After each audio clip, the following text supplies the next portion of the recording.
Now, from Wish TV, your local news source, this is All Indiana Politics. Good morning. Welcome to another edition of All Indiana Politics. I'm Phil Sanchez. We're talking to the chairs of Indiana's major political parties as we enter the final days of the election. News 8's government reporter Garrett Berquist sat down with both of them in recent days. Joining us now is Indiana State Republican Party Chair Kyle Hupfer. Kyle, thank you for talking to us today. Yeah, thanks for having me. Democrats have been hitting your party for several months over abortion. Did your party go too far and potentially jeopardize your chances in some of the closer races, particularly in some of these suburban swing districts? I don't think so. I think, the Republicans did what they had told the voters in the state they would do if given the opportunity on that topic. And certainly there was some attention around that at the time, but as we get closer and closer to Election Day, as we're looking at polling, voters are going back to what they always go back to: pocketbook issues, jobs, the economy, inflation, and they see the issues that Democrats are having nationally with those topics, and I think you're setting up for a real wave election for Republicans. Your party's Secretary of State nominee, Diego Morales, has faced questions over his view of the 2020 election and then now also allegations of sexual misconduct by two separate women. How concerned are you that those controversies might either sink his campaign or force a closer race than you'd like? Well, we'll see what the voters do. I mean, what we've seen so far is it hasn't had a big impact in the race. But again, we'll see on Election Day, but I fully expect that our statewide elected officials will win. When were you aware that Diego Morales was first facing these allegations? Did these women come forward to you? I did. I had a woman come to me about 2 months after the convention. And what did she say to you? Well, she's put her statements out, and he's put his statement out, and it's really up to the voters to decide on that topic at this point. Why did you continue to give Diego Morales your undivided support even after these allegations surfaced? He's our Republican nominee. How confident are you that Jennifer Ruth Green can unseat Congressman Frank Mrvan? Listen, she's run a tremendous race. She's a great candidate. She's been well funded. The demographics in that district have shifted over the last several cycles, which has opened up an opportunity for a candidate like Jennifer Ruth Green. She's got a message that's resonating. She's running against a candidate who's not very strong. He's only won one time. And so, it sets up for, in a year that I think we're going to see with really high Republican turnout, strong support for Republican issues nationally, it sure sets up the possibility for something to happen that, hasn't happened since the 30s. Tell me about the role that this election plays for your party as a test run for 2024, particularly with regard to the governor's race, the Senate race in 24, and the presidency. I don't know how much correlation it'll have to that. I mean, since I've been chairman, we've kind of run the same program, 18, 20, now 22. We've got that down. We've got a team approach. All the candidates come together. And so our ground game is strong. Our GOTV efforts are strong. Each election cycle is different. Joining us now is Indiana Democratic Party Chair Mike Schmoll. Mike, thank you for joining us. Thanks for having me. The polls consistently show the economy and inflation coming in at the top of voters' minds. Energy and crime also rank ahead of abortion. That's from a Pew poll that came out in the middle of October. Given that, why focus so much energy on abortion? Are you depending too heavily on that issue? I don't think so, and I think it's about striking a balance. I think that we have talked about our contract with Women Tour last week and this week. I think it really crystallizes the danger of having a supermajority in our state here in Indiana.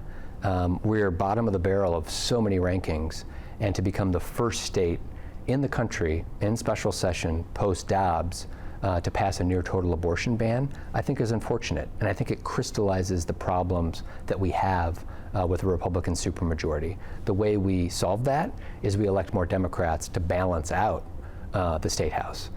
How have the allegations against Diego Morales changed your strategy when it comes to winning the Secretary of State's race? Well, I think it's a race that we're focusing on very heavily because it's competitive. I think it's competitive for a number of reasons. I think that Destiny is a great candidate, and she's been traveling around the state making inroads, meeting Hoosiers, talking about her candidacy. She has a lot of appeal. She grew up on a farm in Martinsville, Republican parents. She signed up for the Army at age 19, went through law school. She served as an attorney. She's a mom, and she's younger. She, I think, appeals to a broad swath of Hoosiers. On the other side of the equation is Diego, and he just has so much baggage. He's so dangerous. How worried are you about Congressman Frank Mervan losing his seat in Northwest Indiana? There's a lot of money in this race, there's no question, but I do think that Frank is keeping his head down. He's working hard. He's focusing on his constituents in Northwest Indiana, and that he'll be reelected in November. How crucial is that seat to maintaining control of Congress?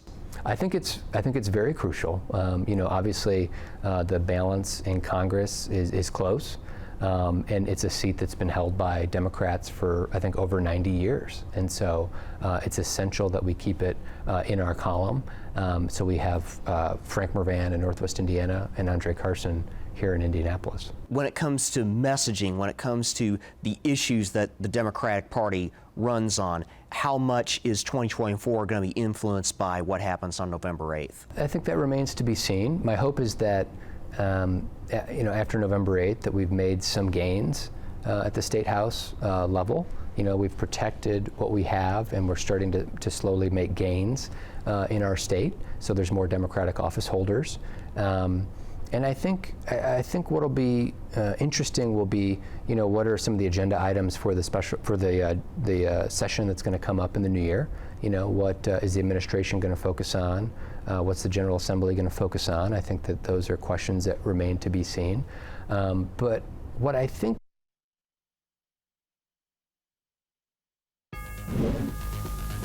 All right, coming up, we talk to a national political observer about the role Indiana will play in determining the control of Congress.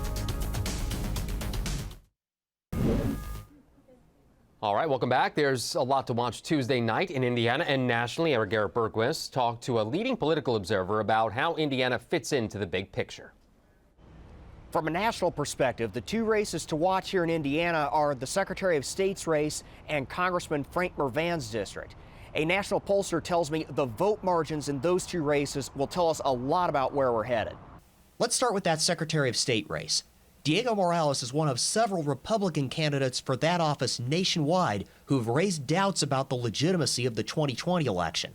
He distanced himself from those comments in a recent interview with News 8. Sabato's crystal ball at the University of Virginia moved the race to toss-up on Friday.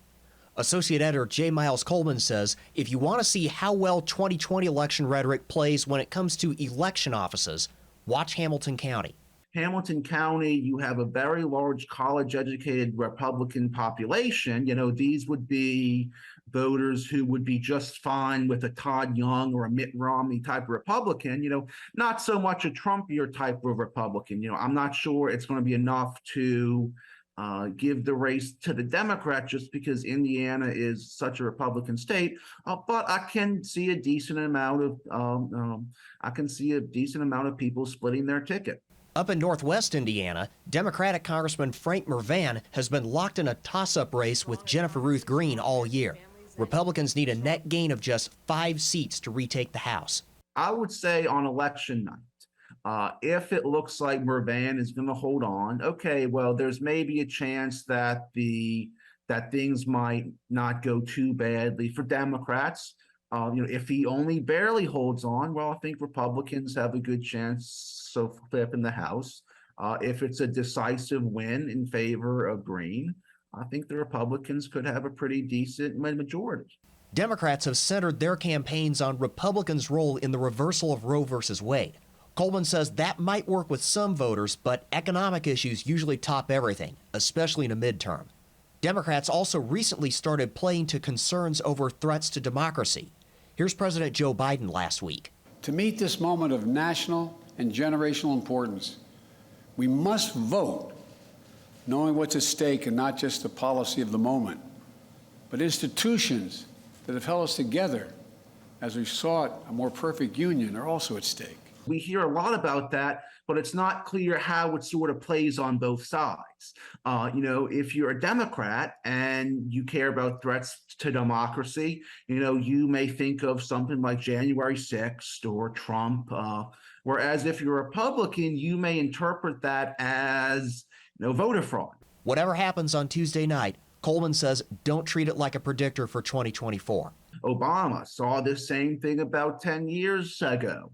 In his 2010 midterms, he did very poorly in states like Pennsylvania, Ohio, sort of in the neighborhood of Indiana, only to come back and carry them easily two years later.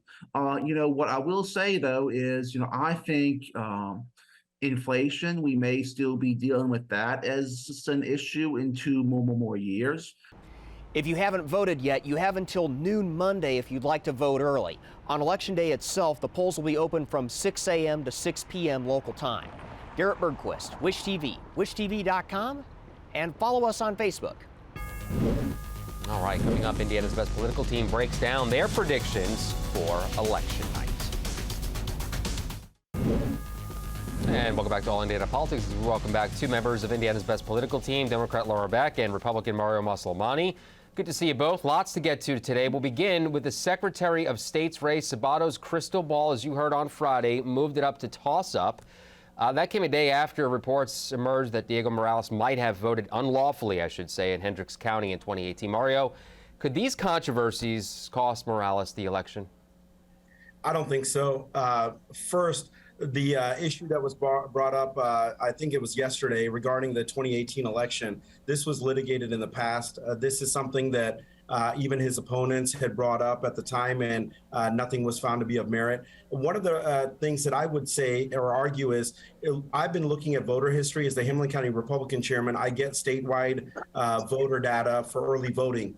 It's showing right now that the surrounding counties, the donut counties, and in the rural areas, we are voting at historic levels for early voting. Traditionally, Democrats come out in early voting, Republicans show day of, but that's not appearing to be the case in this instance. Marion County is having very low turnout. That's going to bode well for Diego Morales and the statewide ticket as Republicans. So, Laura, Destiny Wells, as you know, has staked out positions on a host of issues, including redistricting. Does that limit her ability, in your opinion, to capitalize on the Morales controversies? Oh, I think Destiny Wells is heading into this election really strong. And frankly, I think she's run a great campaign. And she's an excellent candidate for all the reasons that Mike Schmull, Chairman Schmull, outlined a little bit earlier. What Diego Morales has done is Diego Morales has made the case to us of why he's unfit to be Secretary of State. We have watched week after week, month after month, stories and issues come out about him, from alleged voter fraud to credible sexual assault allegations. He's been fired from the office that he's seeking, purchased a car with campaign money. I mean, the list goes on and on. So anyone who is closely watching these races, which I believe they are, especially in light of the climate we're in, where election denial is so frightening and such a threat to our democracy, I think we'll be casting a vote for Destiny Wells. Mario, to Laura's point, there seems to be a lot there. You know, I think that the media is trying to drag up things that were litigated in the past. People want this to be a close race. It's not going to be. On this show, I have talked for the last 6 months that Diego Morales is going to win by at least 5 to 7 points. And, we'll see if I'm held to be true or not. Yeah. But the problem, I think, is, Diego being non-traditional candidate for the Republicans. He's going to be the first Hispanic ever elected into statewide office as a Hispanic, as a Republican. I think makes him an easy target. English is not his first language. They quote unquote say that he's not qualified. The Democrats do. What are the exact qualifications you need to run for Secretary of State? Looking back, there are a number of candidates on both parties that have run for Secretary of State, but that dog whistle kind of like argument hasn't been made in the past.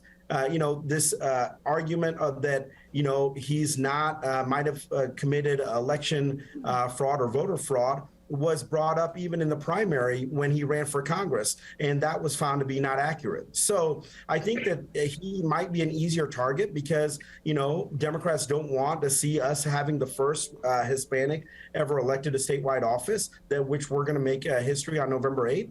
And so I think that sometimes he's an easier target than the rest of our statewide ticket. And so I'll let you respond, and then I want to move on to other topics. Go ahead. I have to respond to that. That's absolutely patently false. I mean, that is absolutely patently false, and I think it's disingenuous to suggest that that's what this is about.